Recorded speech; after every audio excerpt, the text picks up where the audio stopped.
Hello and welcome to Little State Big Voices with myself, Shahidah Ali, and my fabulous co-host, Tracey. Hi, everyone. And today we have another special guest, someone big in the arts, and Tracey is going to do the introductions. Yes, indeed. So our guest today, Jonathan Pitts-Wiley, is a Rhode Island native and a 2007 Yale University graduate. Known in the city as a gifted portrait photographer, his work captures the strength and relatable vulnerability of humanity.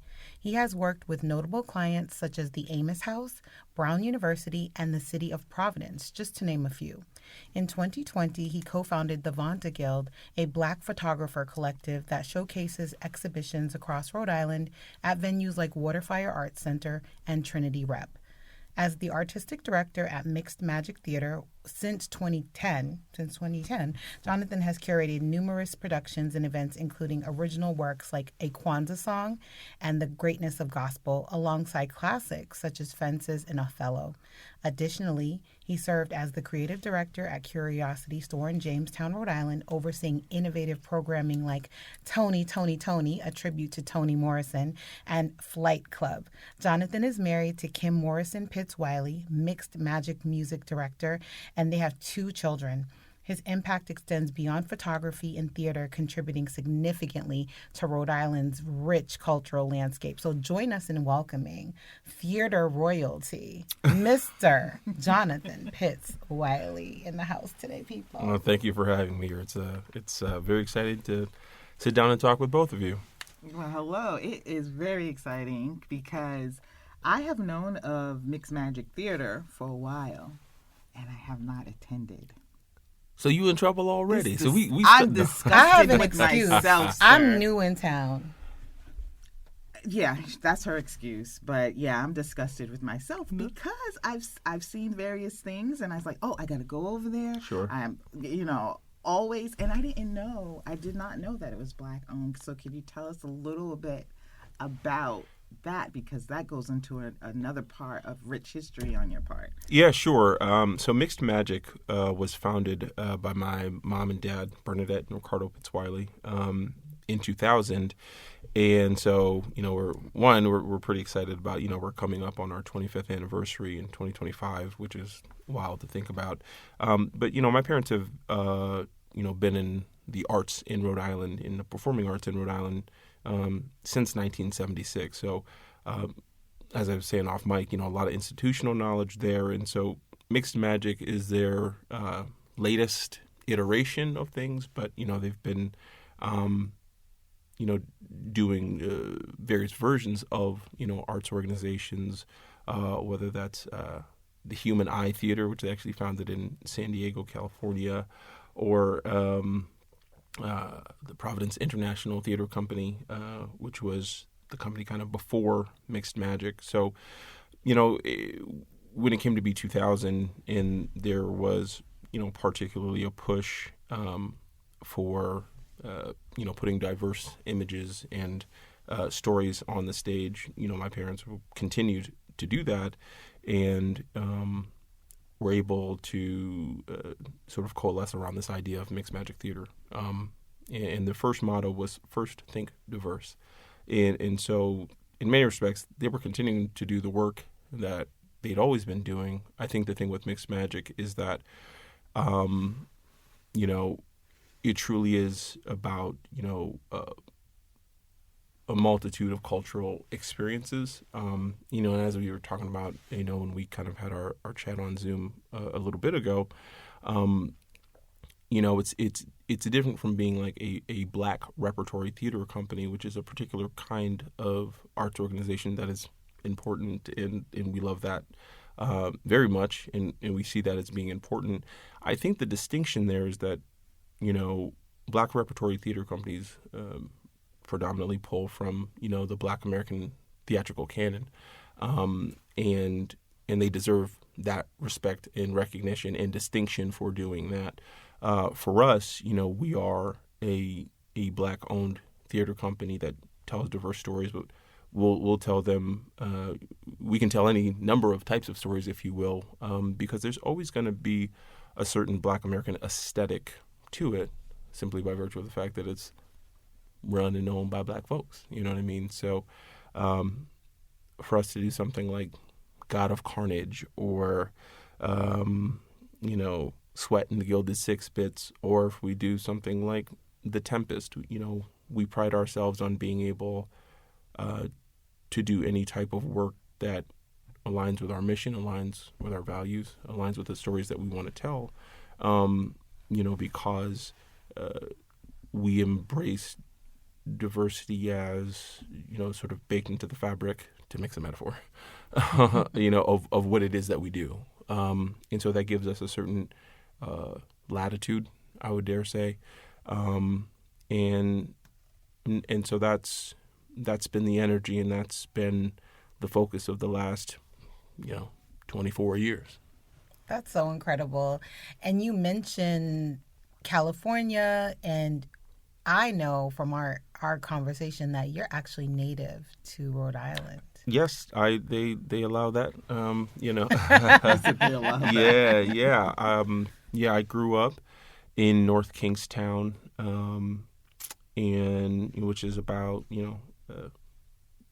25, 30 minutes from Providence, and so that was my upbringing. That was my experiences. It's kind of less rural than it used to be, I guess. It's becoming more suburban in the way that we think of suburbs. But that was where we grew up, and my parents, they had to make choices about school districts and things of that nature. And so that was the choice that they made. So that was, I consider, simply says, "Where's your hometown?" I'm always like, North Kingstown. That's where I grew up. And it was, an interesting place to grow up. I think that experience, I was one of, few Black kids in a class or things of that nature.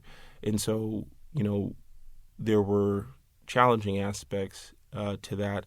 But it was also, kind of an interesting, I don't know if it's paradoxical, but a lot of people knew who my parents were by virtue of the work that they did in the arts community. And so I don't know that it was about being insulated from certain experiences, but, I got a very rich Black experience just because of who my parents were and what they were committed to exposing my brother and myself. I have an older brother, Ricardo, to what we were exposed to. And I also think that,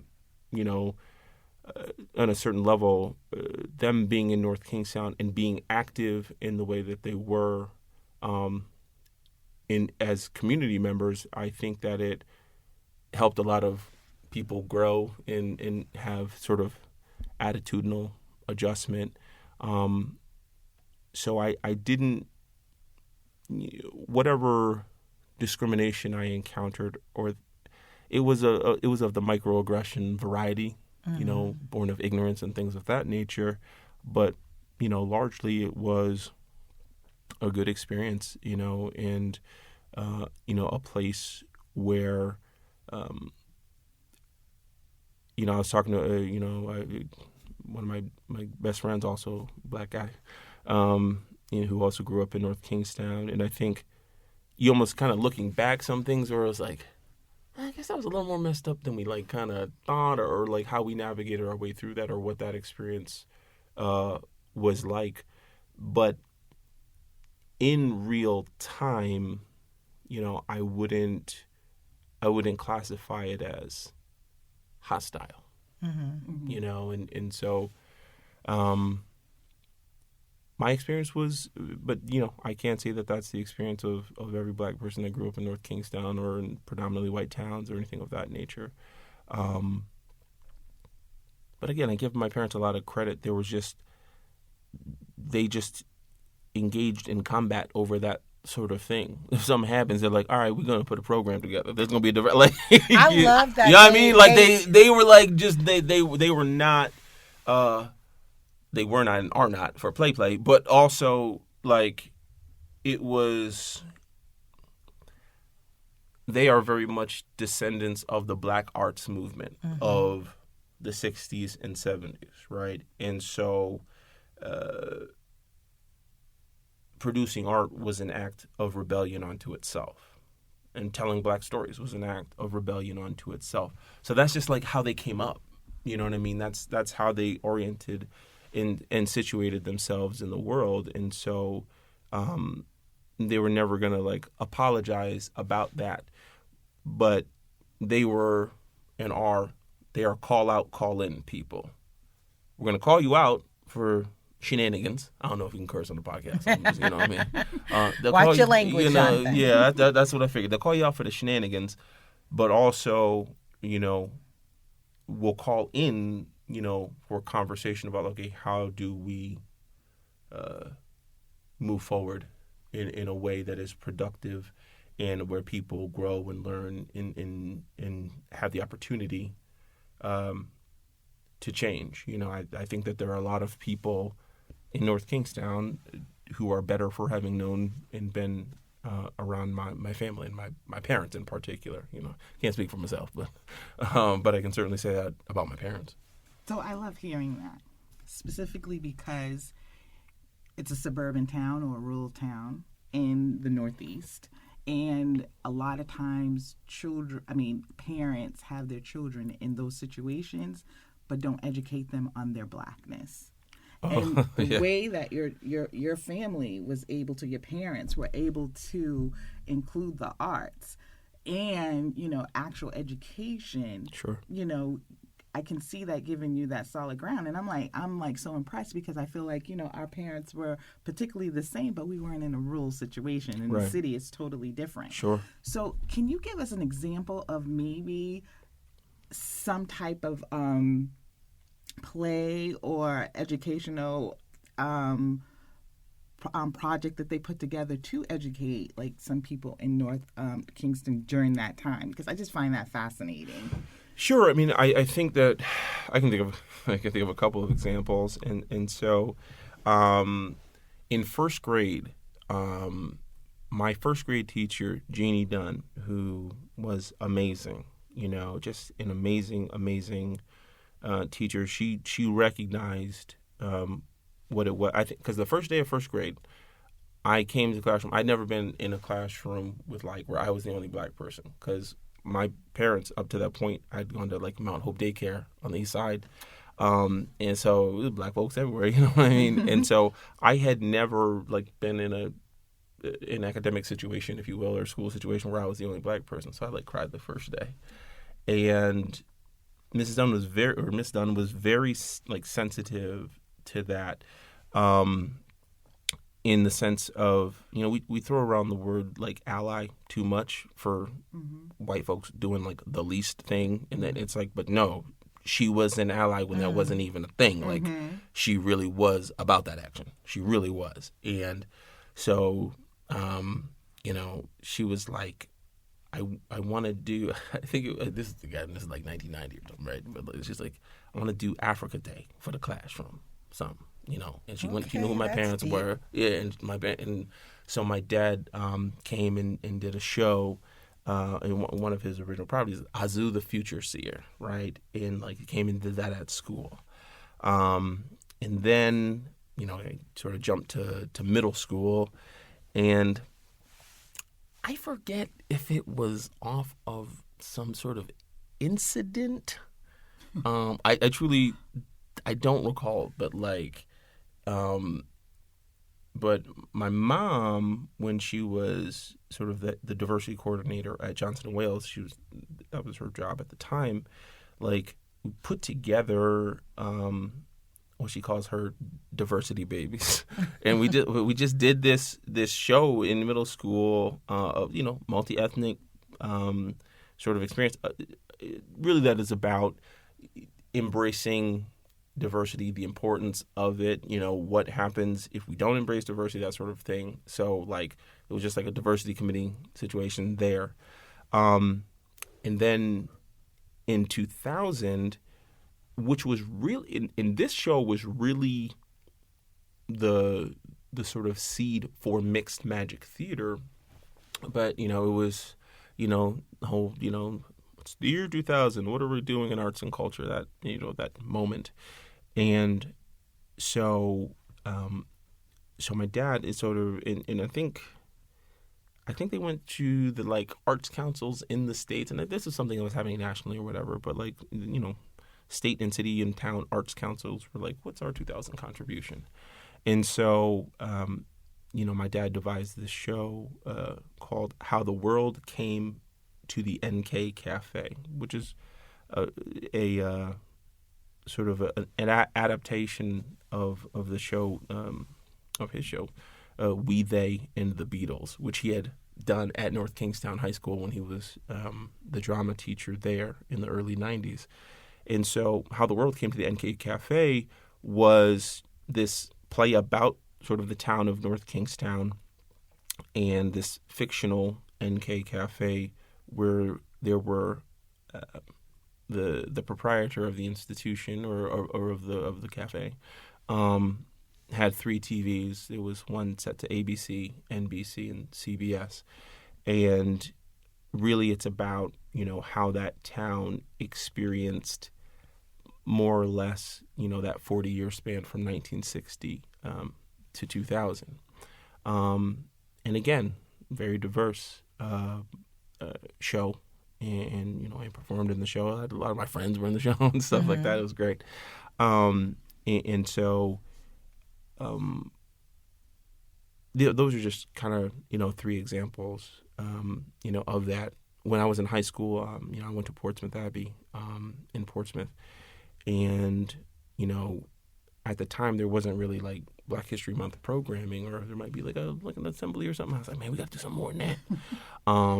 And so, when I went to the school to like, hey, like I want to do this program, I want to do this thing, and school was like, sure. And my parents were very integral and supportive, in that process. And so, they have a track record of doing that and of, being arts activists and really, engaging with and devoting themselves to that type of work. And there's just, there, myself included, are just a lot of people that I think, benefited from that, over the years. And I think that it's interesting to see the ways in which, things that they were fighting for or about, say the way those things have evolved and changed for the better, ways that they haven't, and so, as far as they're concerned, the work continues because shenanigans don't stop, They don't stop. And, I consider that a ministry, like what your parents do, what you do, what your wife does. And it is a legacy. So I don't toy with that word when I throw it out there. You literally are like Rhode Island theater royalty. And I think that people will accept a message better through the arts and entertainment than they will if you're just trying to have a one-on-one conversation with them about anything. You can send a message whether they agree or disagree through a play, through a song, a poem.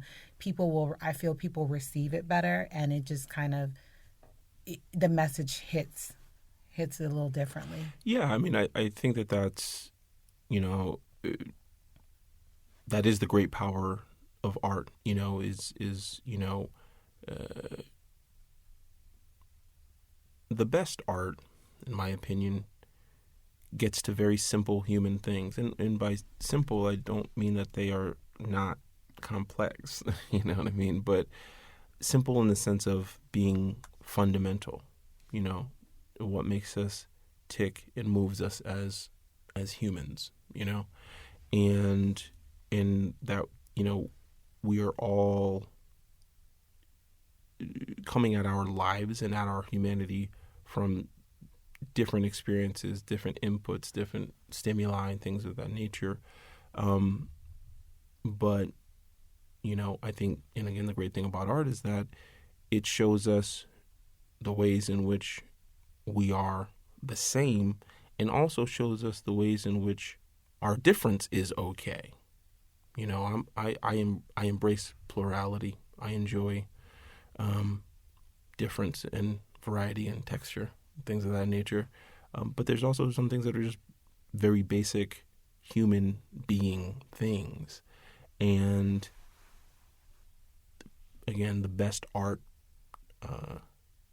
articulates that in ways that are resonant. And I use that word in particular, resonant. It vibrates within us and moves us to either act differently, think differently, to consider, or to, if we allow it to know that, our own experiences are not the only experiences that exist in the world.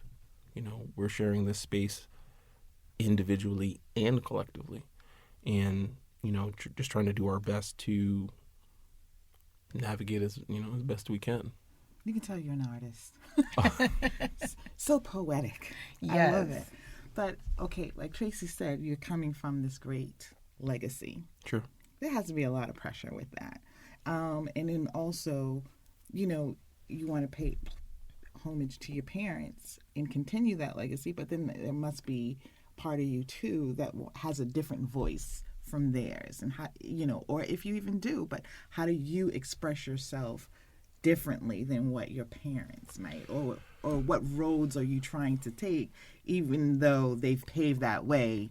How would it be a little bit different, if you understand what I'm saying? Oh, no, Okay, I do. No, I do. I mean, and,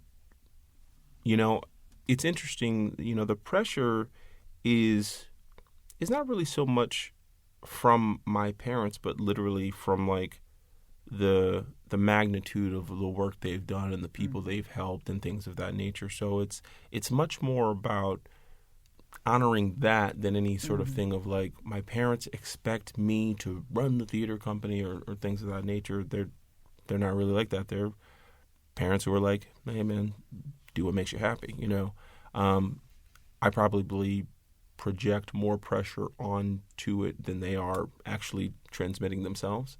I was saying to somebody the other day, it's much more for me about what will people who know my parents think of me if I'm not moving in the way that they do. You know what I mean? And again, that's not good, but that's probably the most truthful way to say it. I think photography, and not even I know photography is sort of the distinction, if you will, or that's how my storytelling interests have articulated themselves. But I say to people all the time, or I'll ask anybody or I'll tell anybody who asks that, so much of my photography is informed by having grown up in the theater, having grown up, with a mom who was a poet and just made clear the importance of language and words. And not to say that my father didn't do that as an actor, but something, frankly, that I don't think enough people kind of know or appreciate is my mom's own artistry and her love of language and things of that nature. I think that very much was impressed upon me. Like, when she was driving me into kindergarten and stuff, it was like, she's reciting Nikki Giovanni poems to me. You know what I mean? Like, that's how I understood it. My handwriting is like my mother's, who's is like my grandmother's. You know what I mean? We write in cursive in the same way. She taught me the importance of that. I wanted to have neat handwriting like my mom. You know what I mean? And so, words and their importance was just, that's day one, And so I often say to people, and this will sound like the most like artsy answer or thing to say, but it's taken me a long time to consider myself a visual artist, when it comes to photography. And it's not because I'm trying to be interesting or coy or cool or things of that nature, but I still come from the world of like, well, I can't draw, I can't do, you know what I mean? That sort of thing. And just when I think about what informs my work in that way, it starts with the theater in a lot of respects. And it starts with, a Black theatrical aesthetic, because if nothing else,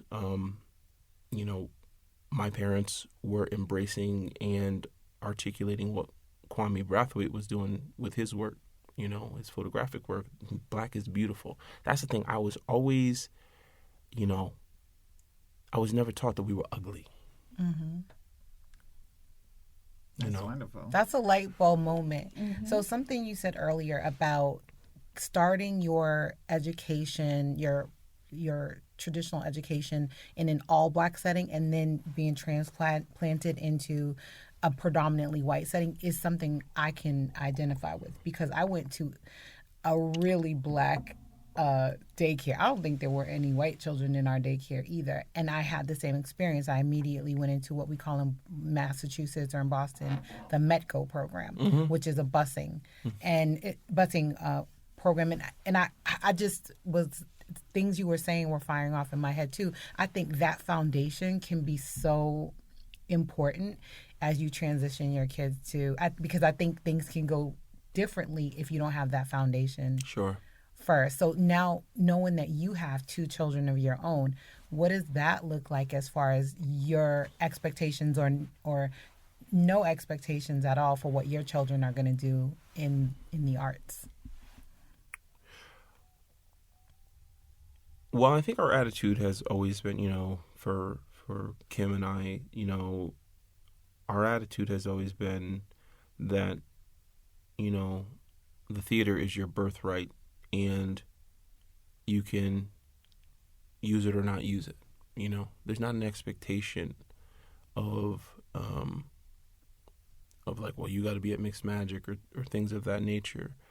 What we expect is that, you use your talents to do good things. Like, that's the expectation. Be a good person.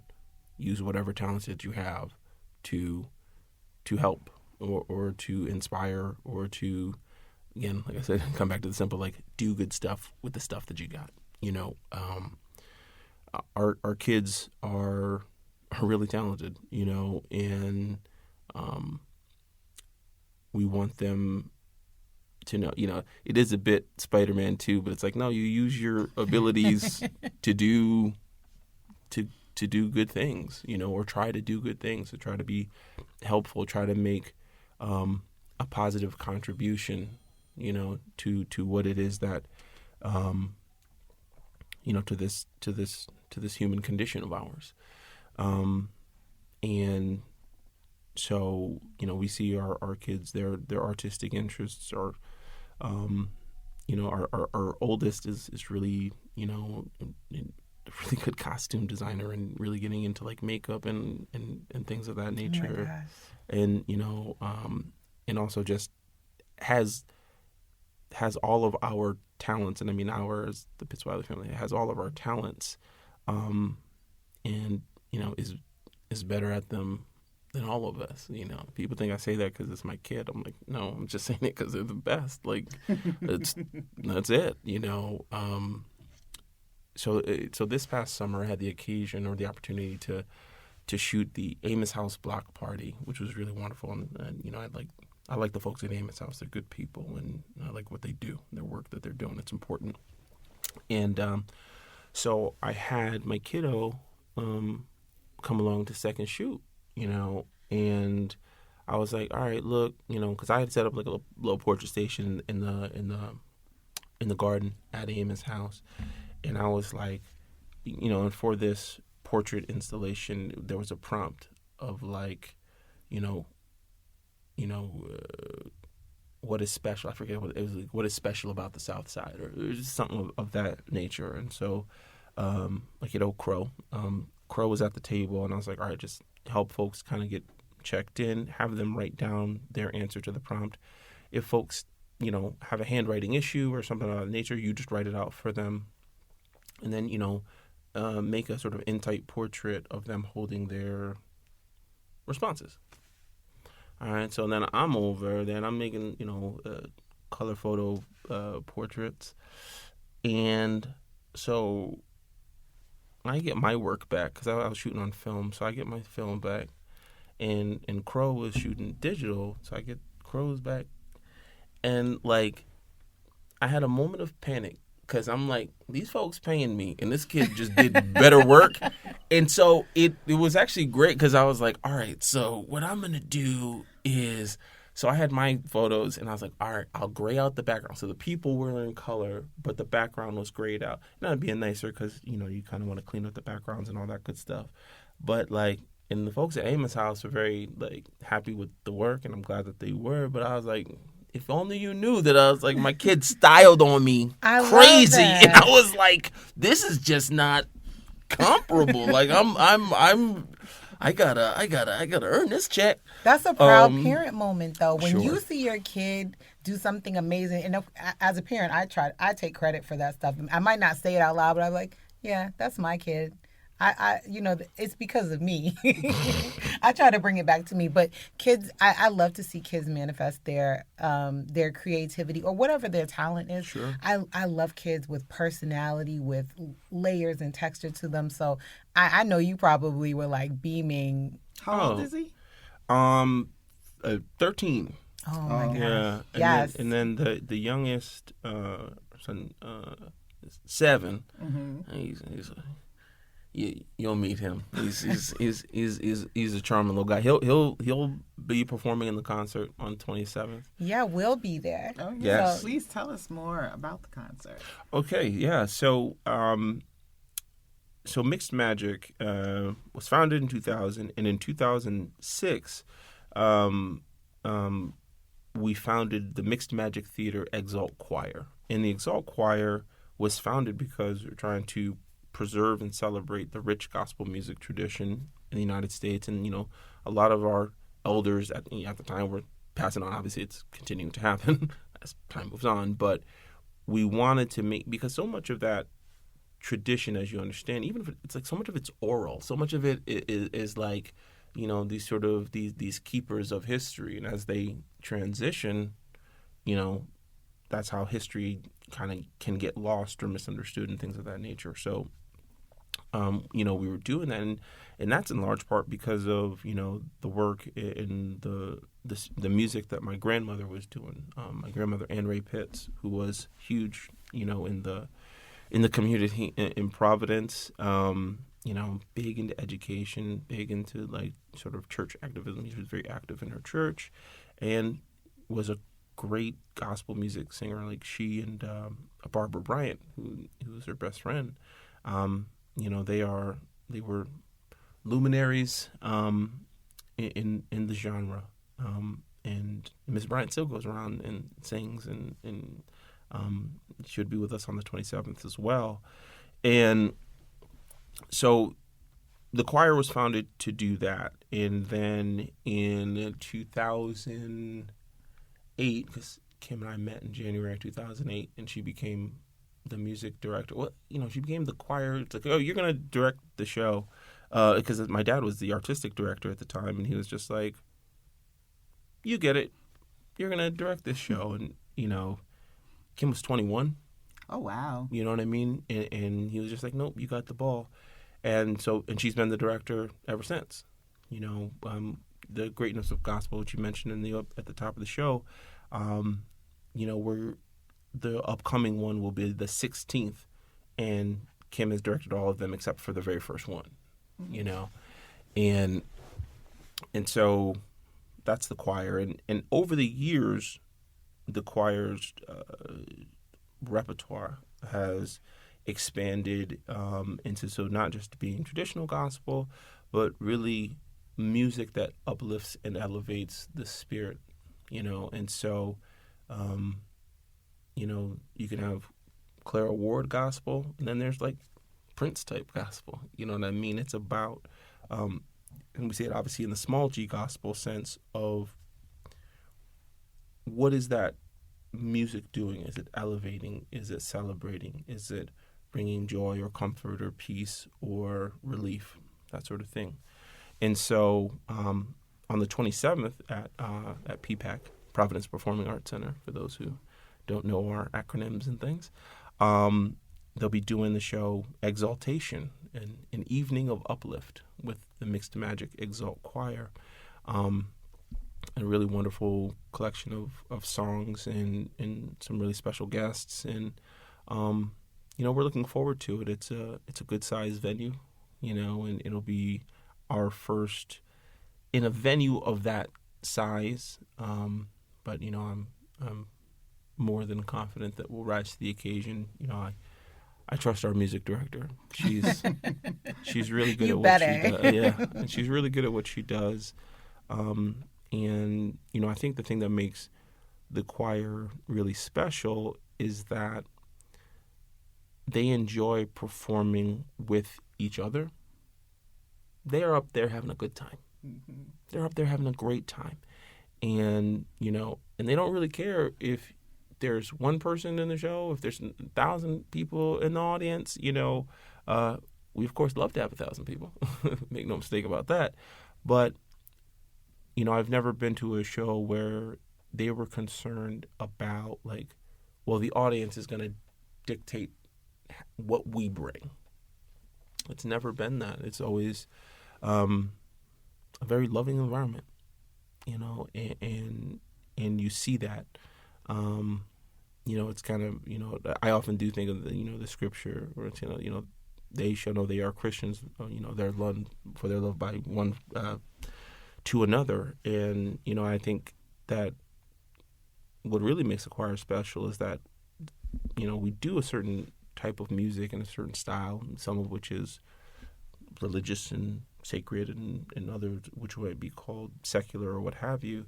But the makeup of the choir, you have Christians, you have Muslims, you have Jews, you have folks of no particular denomination or their own faith practice.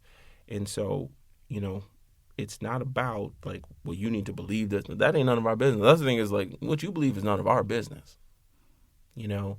Our business is just transmitting something that vibrates and resonates in such a way that you walk away better, and you walk away with a bit more joy than maybe you walked into the room with, and that you get to get that sort of thing out.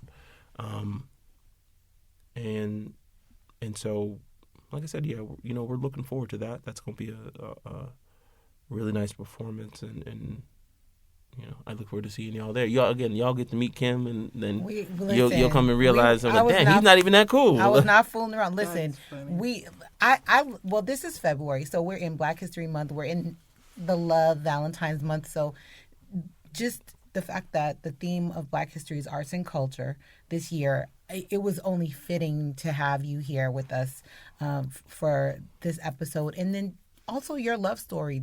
I feel like there's a play there that's waiting to happen. I would like to see that. Yeah, the timing is everything. I think it's a very interesting. We're actually, Kim and I were talking this morning. It's like, man, we've been together 16 years, and we met at Mixed Magic, and I think really the coolest, the coolest part of being married to Kim is being married to her, but and just being married to a person that people. I joke with people. I'm like, always be with somebody that other people like a little more than you, because then they just anytime they're there, everybody's just happy to see them. I swear, I go to places without Kim. They're like, "Where Kim?" And I'm like, "Working," or but it also was you've known me longer. But how about you walked in here and we were like, "Where's Kim?" You really did. I was like, she can't. You had to go work. No, but yeah, I think one of the really gratifying things about being in partnership with Kim, one is just being in the presence of her talent. Again, this is not husband stuff. She's one of them ones, man. She's that good. She's that good, and you don't have to take my word for it. Go ask people. She's that good. And in the spirit and the joy and the love with which she does her work is always an inspiration. But one of the really cool things about it is she and my dad have a cool creative relationship, and my dad has he and his music partner have written over 300 songs and in various sort of original works and musicals and things of that nature. And a lot of the work is, because my dad is not, he's not a trained musician. He's a wonderful songwriter. He just That's so interesting. He just knows how to do it. It's like the funniest thing, right?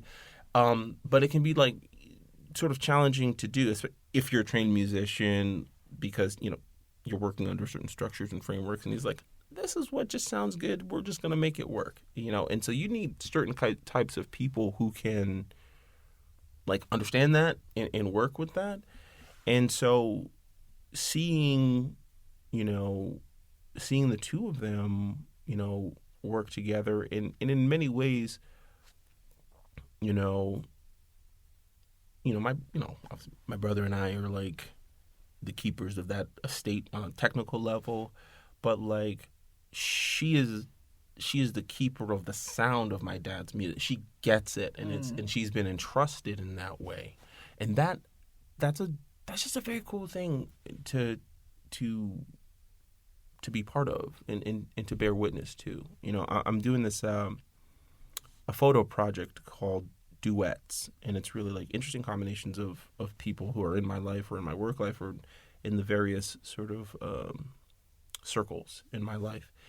And at first I was gonna be like, okay, my mom and dad, Kim and I, right?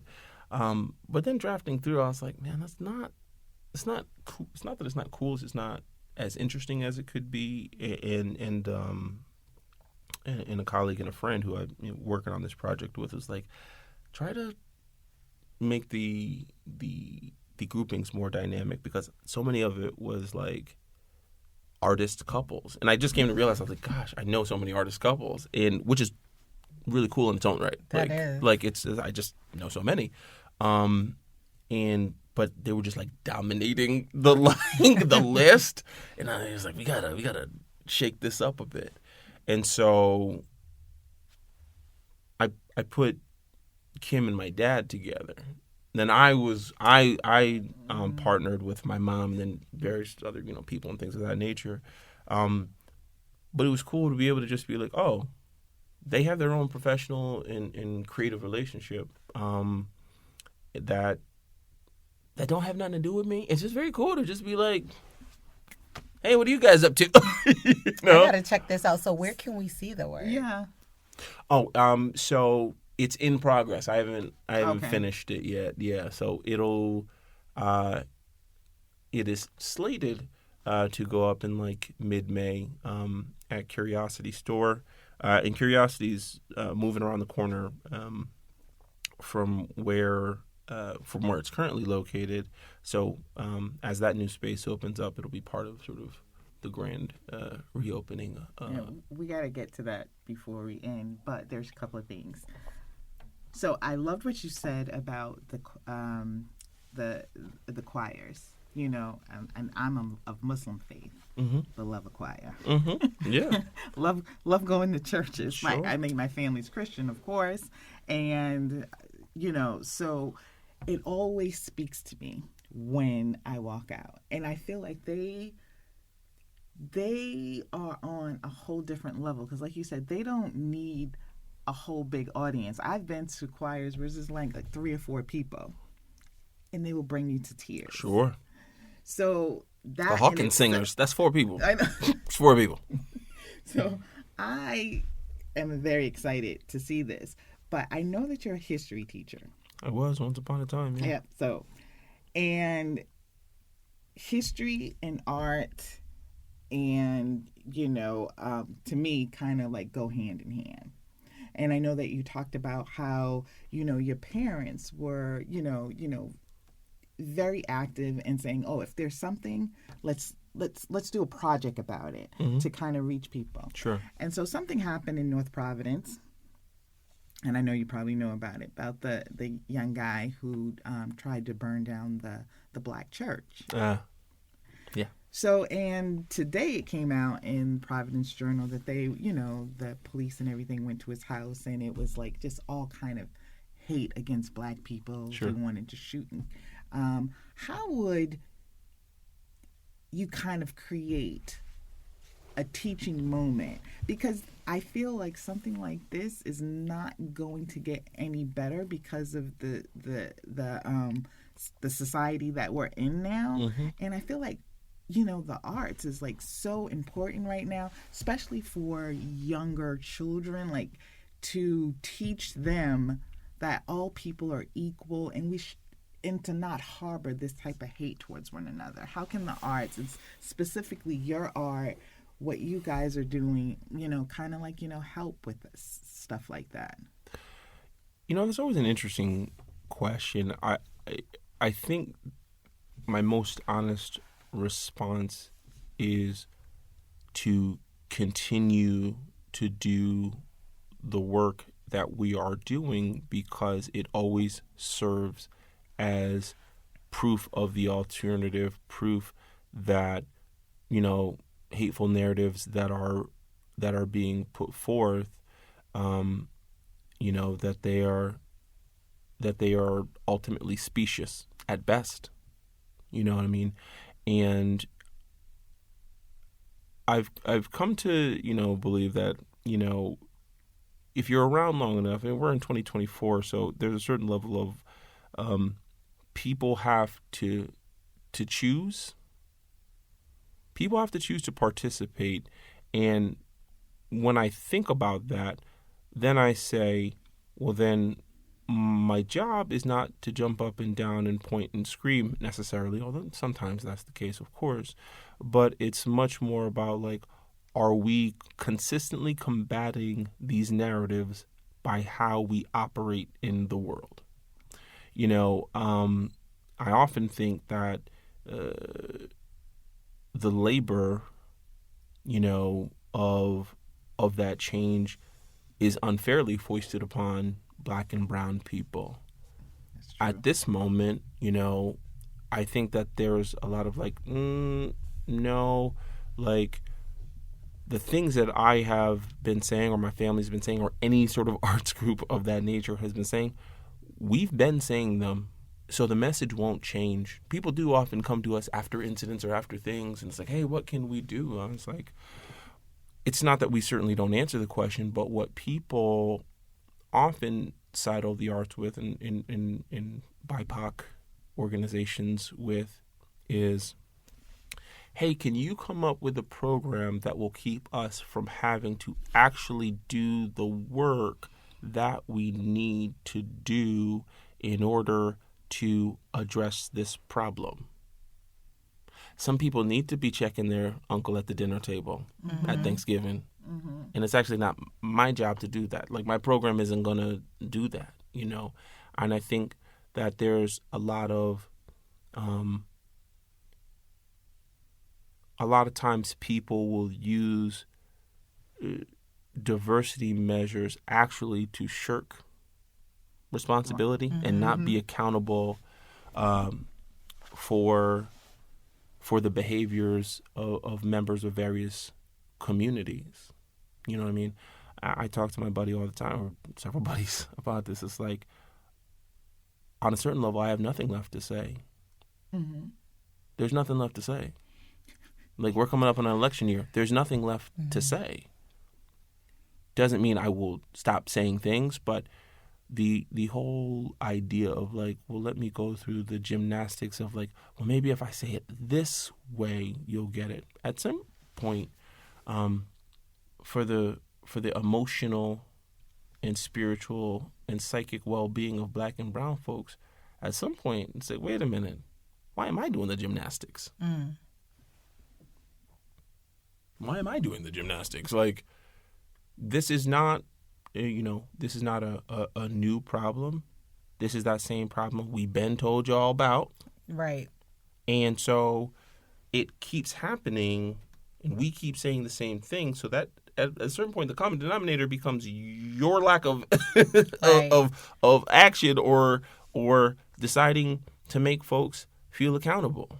And it's a chicken and an egg scenario, because it's like, okay, if I don't say anything, then how will they know it? But there's some common ground, but we have to respect ourselves enough to not stress ourselves out to be the DE&I, gatekeepers for everything. Like we do have to push back some responsibility. But what I'm thinking, based on what you asked and what you said previously, Jonathan, is that maybe getting to them younger at school, like what your parents are doing. And I'm more talking about our children, because the way I speak to Darius, Yes. he's my grandson, because I know I'm with you. I'm done talking to people up here, because by now what Sure. you need to do. Sure. And you just kind of like want to piggyback it onto me to carry it for another generation. But then I want him to grow up knowing, just as your parents taught you, you're not ugly. Your self-worth is most important, and somebody else's feelings are not more important than yours. Sure. So if you feel a certain way about something that was said to you, you have every right to feel that way, and it shouldn't have to, you shouldn't have to shirk yourself back. And I feel like art and theater and that can, encourage him more, or not just Sure. him, but just children in general, and having things that happen in the real world, and then having, teachers like you, Sure. speak to them on that level so that they could understand. That's the angle I'm going for more than anything. Yeah, I think that through that lens and through that level of perspective and our understanding, in some ways the answer is similar, but maybe less, because the audience is different. The message lands differently. Something that I say, one of the privileges that I had was I never had a question as to whether Black people could be artists, or whether a Black person could be an actor or something of that nature, because I grew up and saw that and knew that to just be part of my reality. Mm-hmm. And something that we're doing at Mixed Magic now, so to answer your question more, something that I'm really interested in pivoting toward is not, getting away from doing shows or things of that nature, but really being especially intentional on a sort of workforce development level about, creating a pipeline of Black and brown theater practitioners. Mm-hmm. I think a lot of people think man, if I don't want to be an actor, I can't be in the theater. I'm like, listen, man, actor is the 30th job in a production. You know what I mean? There's so many different ways to be involved and to learn a trade and to learn a skill. And so much of what we have battled against and struggled with in even since the founding of Mixed Magic is that we often have to grow our own food. You know what I mean? In the sense of, you got to make people actors. You got to make people these things. You got to make people, technicians or things of that nature. And so the challenge of that is it's hard to build a plane and fly it at the same time. Mm-hmm. You know what I mean? And we've largely done it to varying degrees of success, and we're still here. So the success speaks for itself on that level. But, really as I step, even further into my role and tenure at the theater, my interest is in deepening the bench. I've said it publicly, privately, and anywhere in between, as far as I'm concerned, my family's legacy in the arts has been spoken for in Rhode Island. Not to say that can't be added to, but were we to walk away from it today, we did some good things, and so for me, real legacy is man, who's running Mixed Magic if there are no Pitts-Wileys in the mix? That to me is victory. Mm-hmm. That to me is success. Not because I don't want to have any involvement with the theater, but I know my parents' level of commitment. I know Kim's level of commitment. I know my own. It's not I forget who said it earlier, but it's not really my family's business. This is my family's purpose. This is my family's like earthly mission. You know what I mean? So what it is for me and what it is to us is something that people simply cannot appreciate, you know? And because I recognize that, there's also that element of, what is this thing without us? Because one day that'll happen. Like, it's like one day that'll happen. You know what I mean? And if it all fell apart without us, doesn't mean it wasn't good, but my interest is creating something that does not require us. You know, what do they say? Legacy is about, you know, sowing seeds in a garden that you know you're not going to see grow. You know what I mean? And that's a real thing for me. Like, the ability to hand it off, and it's not because I'm trying to get rid of it, but I know what it is for my parents and for myself and for Kim. I know what that is. It's so personal to the degree of like, all right, so if we take that element out of it, what is mixed magic? What do we have? And I do think there's a great community of people of whom, you know, makes up the mixed magic family and things of that nature. But that long-term thing, if it depends on us, there's a part of me that's like, then what was it made of? I know what the Pitts-Wileys are made of. Well, mixed magic is bigger than us, or it has to be. That's my belief. If it's going to have longevity, it has to be bigger than us. If it's dependent on Ricardo and Bernadette and Jonathan and Kim to that degree, then we didn't leave something as long-lasting or as vital as we needed to. And so for me, my responsibility, some of it's just due to age, and some of it's like, you know, my parents are still vital and active and doing all the things, and doing too much, frankly, you know. But they have toiled in the vineyards, man. Yeah. It's not their time to keep doing that sort of work and the rigor and energy and just dog that it takes. They've done it for like almost 50 years. They deserve a break.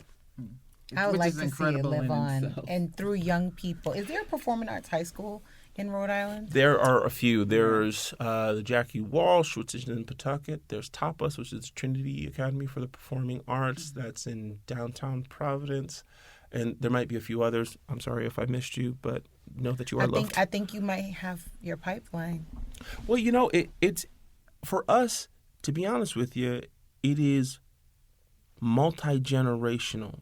Because, you know, when you have the arts funding cutting in schools and things that has happened for the better part of 50 years, and let's be honest, it's more like 60 years at this point, then that means that generational harm has been done. And some of the problem is that people think that, like, well, let's educate this 16-year-old. No, I need to educate the 16-year-old and their parent and their grandparent. Especially theater. Theater is a culture, and therefore it takes acculturation. And so often what happens is that if you are not acculturated into a culture or subculture, there's just pieces that you don't know. There's norms and standards and values and things that you don't know, and then you end up on the outside looking in. So, you know, it's kind of a thing of, on a certain level, I'm like, you know what? 16-year-old, yeah, I kind of need you, but I actually kind of need your mom and your grandma more. I need your dad and your granddad and your uncle more. Or at the very least, I need y'all at the same time. Because multiple generations of harm have been done, even if we're taking like 1960 forward. Think about what's happened in public education. Think of what's happened in arts education. You know, and then you have the untethering of the black church as a hub and center in community life. Think about how many people learn to play instruments at church. And this is not me saying that you need to go to church or not go to church. I'm simply speaking to the facts. Black church used to be deeply powerful in black communities, and its power in black communities, particularly in Rhode Island, things has wavered. All right? And that's not a value judgment. That's just a fact. How many people learned how to sing, play an instrument, at church? Okay, so if you take the church out of the equation for whatever reason, that's one down.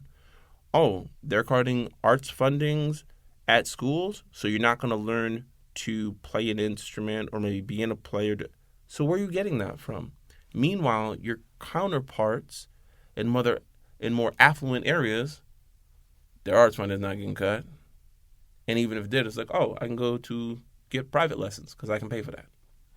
Or I'll go to this school which specializes in that. Like, and you don't just learn instruments. You don't just learn theater.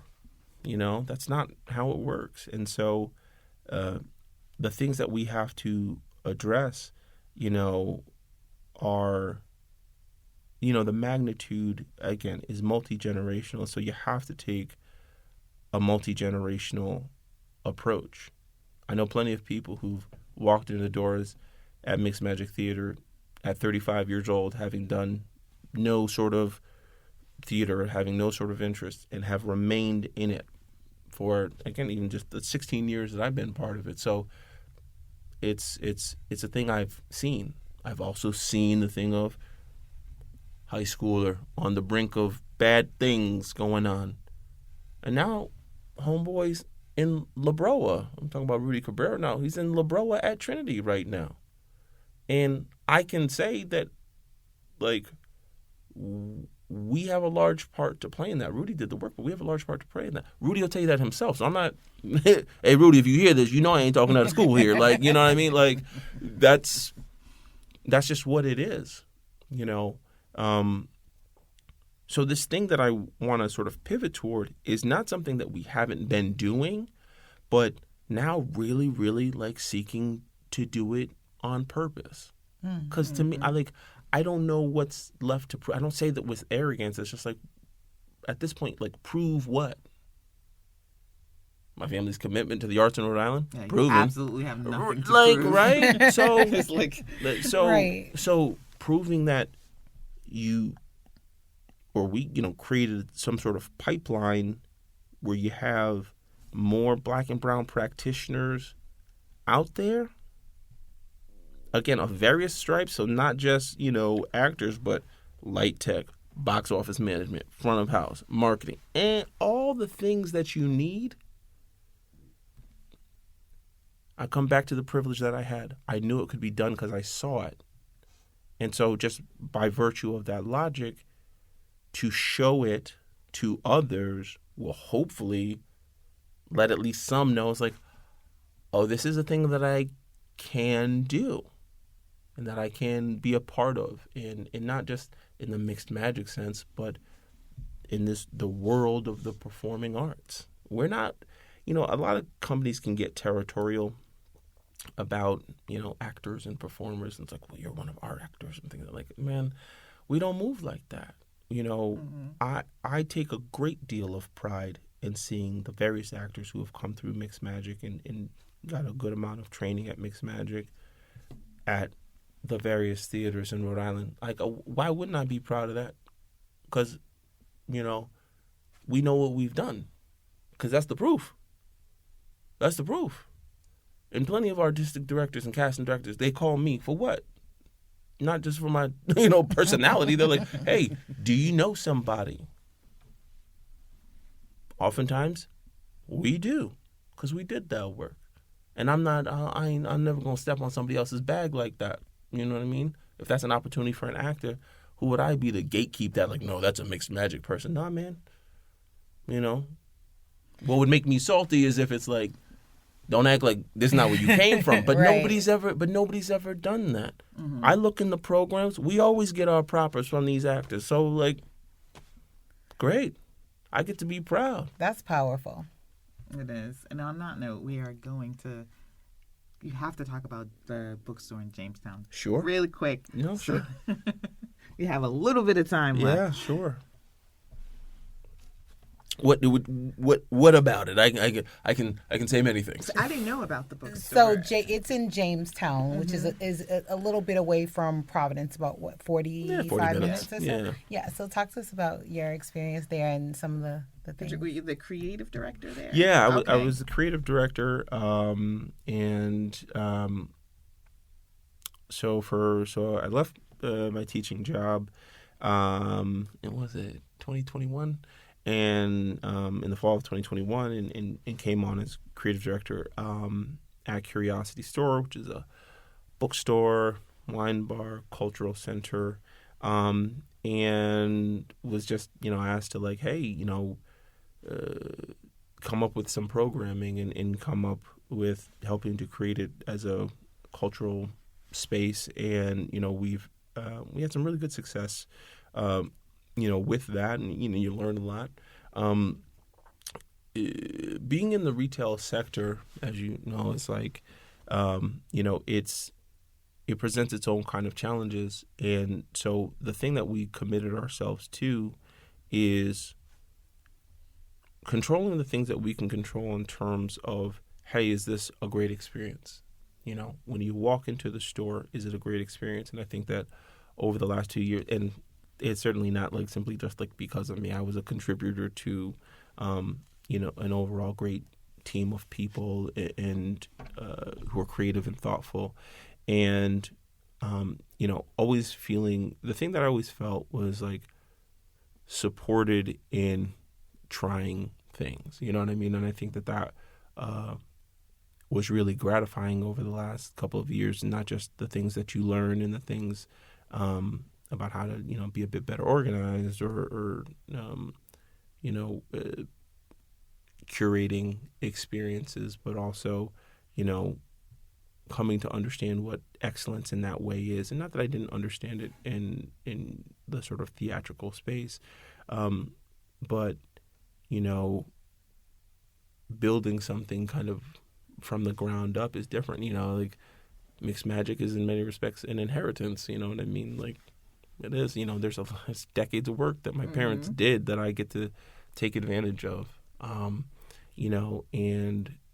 so to be able to be in a space where you're trying new things, not everything worked, but, some of the things did. And, I think 2020 was a really good example of, the possibility that the space had, and over the years of figuring out, what works and what our audience is asking for, and seeing that and seeing the space really move particularly toward author talks and like I said, these wine tastings at Flake Club. There's actually a Flake Club tonight on the day of this recording. And so I'll be heading down to Jamestown later today. Flake Club? It's wine. It's a wine tasting. Oh, yeah. Okay. And so it's a 4-wine flight.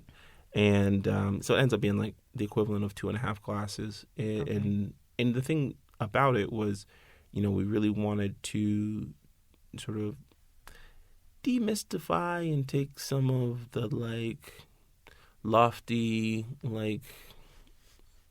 arrogance that can come with wine and its culture, and just trying to treat it as a communal space that's a light lift, and that is not that's accessible, right? And being knowledgeable about the wines and things of that nature, but treating it as a more regular and communal thing as opposed to an elite endeavor or enterprise. You know what I mean? It was always very interesting because a lot of time, when people would walk into Curiosity, it's kind of changing now, but people would often remark that they expected us to be snotty and arrogant and standoffish. And so when they come in and we're just vibing, they're like, are you open? Yes, we're open.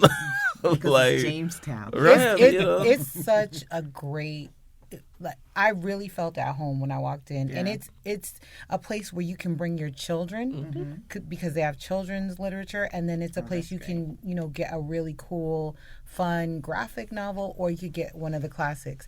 And it's it was a small space, but it had an upper level, so there was a reading in the upper level. But just the layout, everything about it just had there was an energy in there that made me want to go back. So there's two things. We have Mixed Magic. Sure. And we have you coming up at PPAC. Yep. On 27th. Yep, and we all have to visit the Curiosity Store. Curiosity Store, 14 Narragansett Get Avenue. your tickets though for that show because I predict it's going to sell out. It's we're getting there. Okay. we're working on it, and definitely get your tickets. It is, the choir is a great experience. I remember the first time. So this is 2008. And this is the second Greatness of Gospel, and it was in Mixed Magic used to be located in downtown Pawtucket, next to the bus terminus in the old Peerless building. Some folks from Rhode Island were like, "Yep, know what we're talking about." And I remember I was up in the booth. I think I was running lights for the show, and I remember being up in the booth, and I'd been to rehearsals and things of that nature, but like seeing the choir step out and perform, and seeing Kim just like perform, like I remember just like being like, I almost started crying. It was wild, man, because I